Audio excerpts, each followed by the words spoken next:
লূত আলাইহিসসালামের স্ত্রী, যিনি কিনা মূর্তি হয়ে এখনো ঠায় দাঁড়িয়ে রয়েছে এই পৃথিবীর বুকেই। হ্যাঁ, পৃথিবীর বুকে আল্লাহ পাকের নির্দেশে যে কয়েকটি নিদর্শন রয়েছে তার মধ্যে একটি লূত আলাইহিসসালামের স্ত্রীর পাথরের মূর্তি।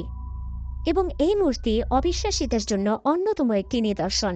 যারা এই পৃথিবীতে আল্লাহর হুকুম পালন করবে না, যারা অন্যায় অবিচার করবে এবং যারা আল্লাহ পাকের বাধ্যবাধকতা শুনবে না, তাদের পরিণতি বোঝার জন্যই এই মূর্তিটি যথেষ্ট। তাহলে এবার চলুন সংক্ষেপে এই মূর্তিটির ইতিহাস জেনে আসা যাক। লূত আলাইহিসসালামের সময়কালে সেই অঞ্চলের মানুষজন নবীর হুকুম শুনতে নারাজ।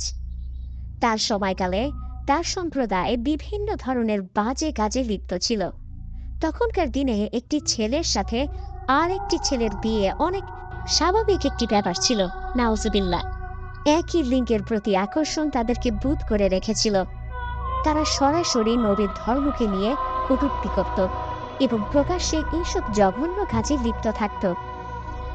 এমত অবস্থায় জাহান্নামের আযাব দানকারী ফেরেশতা লূত আলাইহিসসালামের কাছে এসে আল্লাহ পাকের ভয়ঙ্কর আযাবের কথা শোনালেন, যে আযাবে তার জাতি ধ্বংস হয়ে যাবে। এবং এই কথা শুনে নবী বেশ ভেঙে পড়লেন এবং তার সাথে আযাব দানকারী সেই ফেরেশতা আরও বললেন, তোমার পরিবারের সদস্যদের ভিতরে তোমার স্ত্রী ধ্বংসের মুখোমুখি হবে, কেননা সে অবিশ্বাসীদের মধ্যে অন্যতম। এবং এই কথা শুনে নবী আরও ভেঙে পড়লেন।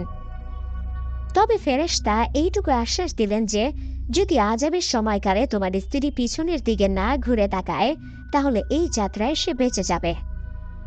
লূত আলাইহিসসালাম কিছুটা আশ্বাস পেলেন এবং পরিবারের সকল সদস্যদের বললেন, আযাব নাযিলের সময় কেউ যেন পিছনের দিকে না ঘুরে তাকায়। কিন্তু তার অবিশ্বাসী স্ত্রী এই কাজটাই করল। পিছনে ফিরে তাকানোর সাথে সাথেই আল্লাহর আযাবের ফেরেশতা আল্লাহর হুকুমে তাকে পাথরের মূর্তিতে পরিণত করে দেন এবং সমগ্র সুদুম এলাকা উল্টে সমুদ্রে পরিণত করে দেন। বর্তমানে এই মূর্তিটির অবস্থান জর্ডানে। বিজ্ঞানীদের ভাষ্যমতে এই মূর্তির গঠনশৈলী খুব একটা মজবুত না, তবু বছরের পর বছর এভাবে দাঁড়িয়ে থাকাটা সত্যি অভাবনীয়। আল্লাহ চাইলে কি না পারেন।